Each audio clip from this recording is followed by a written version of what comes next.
Hi, in this video I'm going to show you how to install the trial version of Wilcon's Data DWH Builder. Please fill some personal information as well as the serial number provided with this installer.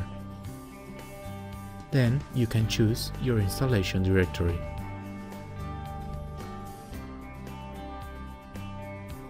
Now you must enter database information like server name or IP address, database name and user credentials. It's strongly recommended that you use a specific SQL Server user instead of Windows credentials. For most information related to this topic, please go to wilconsdata.de. Then please go through the rest of the steps to finish this installation.